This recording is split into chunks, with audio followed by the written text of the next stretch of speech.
Hi friends, ఇప్పుడు front part ఎలా cutting చేయాలో ఈ వీడియోలో చూద్దాం.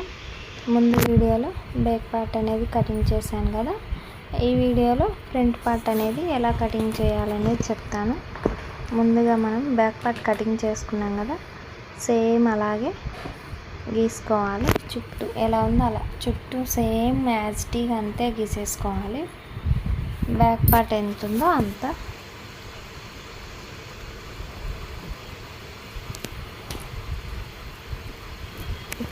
బ్యాక్ పార్ట్ ఎలా ఉందో సేమ్ అలాగే గీసుకోవాలి.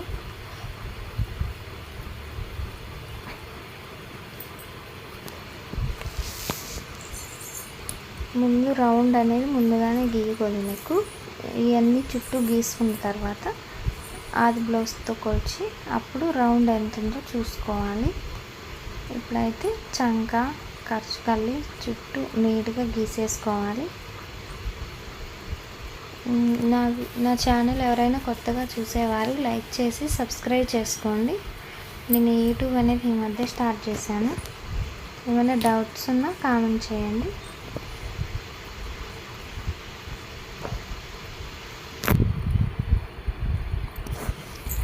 ఇలా నీట్గా గీసేసుకోవాలి. ఇక్కడ అనేది స్కేల్తో పలకాలు గీసుకోవాలి. ఫస్ట్ బాక్స్ లాగా గీసుకొని ఆ తర్వాత ముందు ఫ్రంట్ పార్ట్కి క్రాస్ తీసుకోవాలి. ఇది వీజీ అనమాట. ఇలా నీట్గా గీసేసుకోవాలి. ఇప్పుడు వచ్చేసి మనం ఆది బ్లౌజ్ తీసుకొని నెక్ ఉంది కదా, నెక్ ఎంత ఉందో చూసుకోవాలన్నమాట.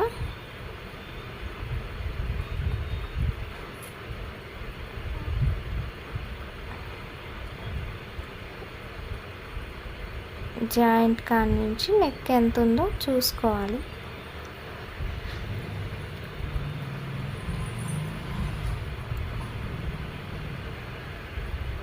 ఎగస్ట్రా పెట్టుకోకూడదు, కరెక్ట్ చూసుకోవాలి. మనం స్కేల్తో ఇందాక గీసాం కదా, అక్కడి నుంచి నెక్ కొలుచుకొని పెట్టేసేయాలన్నమాట.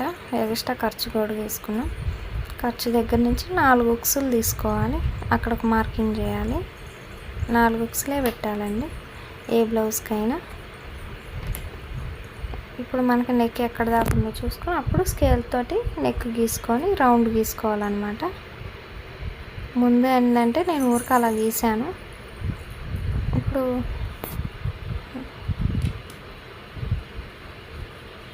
అక్కడి నుంచి 4 ఇంచుల దగ్గర మార్కింగ్ చేసుకోవాలి. 4 ఇంచులు అక్కడి నుంచి. ఇప్పుడు వచ్చేసి బ్లౌజ్ ఉంది కదా, బ్లౌజ్ ఫ్రంట్ పార్ట్ ఉంది కదా, పొడవు ఎంత ఉందనేది చూసుకోవాలన్నమాట. మెయిన్ షేప్ డాట్ ఉంది కదా, అక్కడి నుంచి పైన భుజాలు జాయింట్ వేసాం కదా, ఆ జాయింట్ అది అలా ఆ జాయింట్ దగ్గర నుంచి అలా పట్టేసుకొని మనం ఆ జాయింట్ కాడి నుంచి ఖర్చు పైకి వదిలేసి కింద ఎక్కడ దాకా అనేది ఉందో షేప్ డాట్ ఖర్చు ఎంతవరకు ఉందో అక్కడ దాకా మనం మార్కింగ్ వేసుకోవాలి.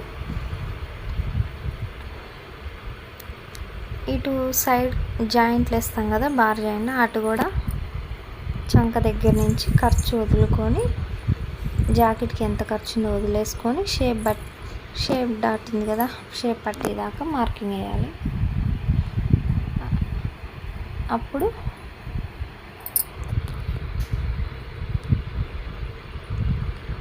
స్కేల్తో అనేది క్రాస్గా గీసుకోవాలన్నమాట. ఈ 3 డాట్లు పెట్టిన తర్వాత ఈ మనం మార్కింగ్ వేసుకున్నాం కదా గుర్తులు, స్కేల్తో అనేది ఇలా నీట్గా గీసేసుకోవాలి.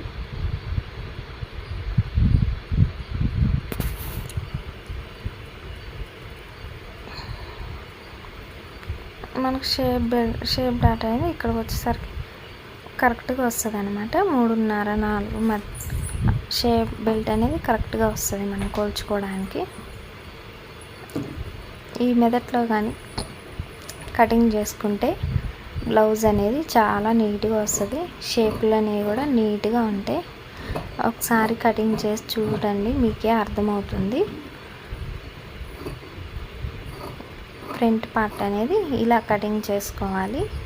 Front part same back part వేసి చుట్టూ గీసుకొని తర్వాత ఫ్రంట్ పార్ట్లో పొడవు ఎంత ఉందో చూసుకొని మెడ ఇవి రెండు మాత్రం కొలుచుకోవాలి. మనం ముందుగానే క్రాస్ గీసుకున్నాం కాబట్టి ఫ్రంట్ పార్ట్లో కూడా కటింగ్ క్రాస్ తీసాం కాబట్టి ఇందులోనే కట్ చేసుకోవచ్చు. ఇక్కడ కూడా ఒక డాట్ పెట్టేసేయాలి గుర్తుకు అనమాట. మనం బార్ జాయింట్లు వేస్తాం కదా, రెండు గుర్తులు ఒకేసారి ఉండే. ఇప్పుడు షేప్ పట్టీలు అనమాట. పట్టీలు మనకి ఆది బ్లౌజ్ ఉంది కదా, ఆది బ్లౌజ్కి ఎలా ఉంటే అలా సేమ్ మనకి కొంచెం ఎక్స్ట్రా ఖర్చు ఉంచుకొని అవి ఎంత అయితే ఉన్నాయో అంత గీసేసుకోవాలి.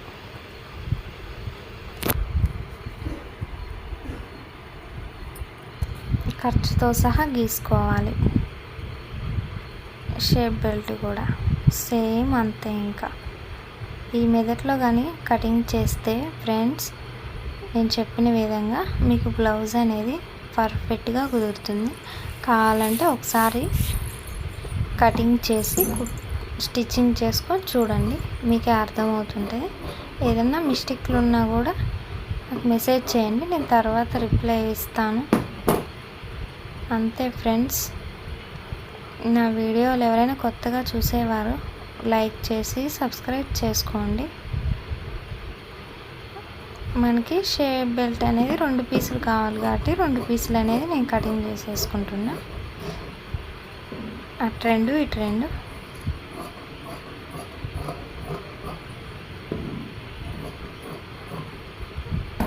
అంతే అండి.